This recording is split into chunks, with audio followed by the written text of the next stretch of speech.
Hi there, this is Jen, and thanks so much for stopping by today. Today I'm creating a birthday card using a new visible image stamp set, and the stamp set that I'm going to be using is called Blow Out the Candles, and this is available from the Visible Image site in the UK, and other retailers should have it soon as well. So I'm going to use the birthday stamp set as well as a stencil from Visible Image that is called Ripples, and I'm using a piece of Bristol Smooth cardstock that I have cut 5.5 by 5.5.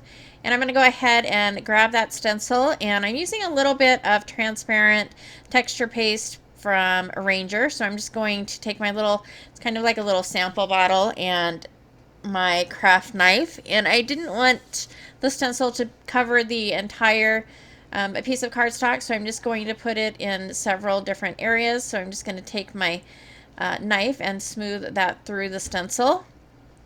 And because I did not want to wait for it to dry, I do go ahead and take my heat tool to speed up the drying process. And today I'm going to be using some of the Color Burst by Ken Oliver. And I'm going to start out with the color Peony. These are basically watercolor pigments that are activated with water or other liquid.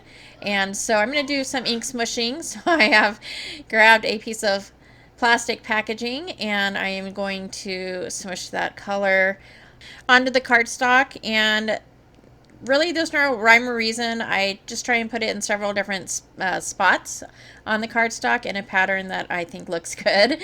And once I have that color down, I am going to heat dry that, and so I will do that between every color. This next color is called Tangerine, and I did the same thing. I put the powder on the plastic and then activated that with water, and I'm going to go ahead and just smush that from the plastic onto the cardstock.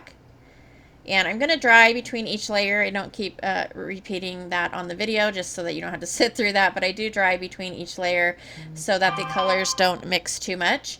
And then this next color is the Naples Yellow. And I got a little bit on my mat, so I just took my finger and kind of spread that on the cardstock a little bit. And then the next color that I'm going to use is Chartruse, which is kind of a yellow-green color. And I do clean up my work surface as well as the plastic between each of those colors. And I love ink smooshing. It's such a random pattern that you're not going to get the same thing every time. It's super fun. You can use any liquid sprays. You could use alcohol inks. You could use the powders like I'm doing. You can use your dye inks. You might even try using a pigment ink or something that is not a liquid and see how that works. I've never tried that, but you don't learn unless you experiment, right? And it's super fun. So that is the finished panel. It is completely dried, and I'm going to go ahead and set that aside and start coloring the cake. So I chose to just do the cake without the candles, and I am using my Zig brush markers for this. And so I've stamped this up in some Versafine Sepia. And I'm just going to do a little bit of watercoloring with these markers. And when I color with the water activated markers or water based markers, I go ahead and I do a layer of color first, and that's basically what I'm going to show here. Is I'm just trying to put the darkest color where I think the shadows are going to be. And so for that icing on the top, I've done that, and then for the cake portion I've done that as well. And then I'll wait for that to dry, and I'll put another layer of color just to darken up those areas.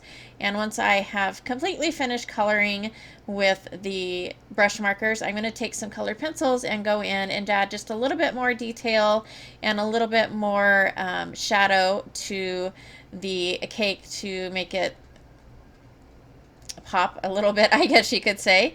And so I'm going to do that for every layer. The colors that I use on this are pink, dark brown, and then the middle is a cobalt blue. And then I'm going to fussy cut that cake out. And I'm using a white Posca pen to add some highlights to the cake. And once I have done that, I'm taking the stamp from the set that is supposed to be put behind the candles of the cake, kind of like a bright light. And I'm taking some Versafine Black and stamping that up randomly around the card. And I have also mounted this card on a piece of black cardstock that is 5 3/4 by 5 3/4. And I'm going to pop that cake up with some foam tape.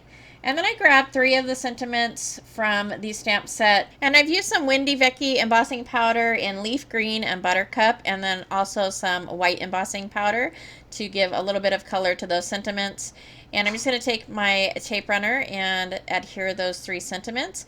I do add a little bit of glitter pin to the icing of the cake, and that will finish off this card. I really love this set, and I definitely need some birthday cards because it is almost the end of the year, and then we're going to start birthdays all over again. So you can never have too many birthday cards. So I hope you enjoyed this video. If you did like it or find it informative, please go ahead and give me a thumbs up.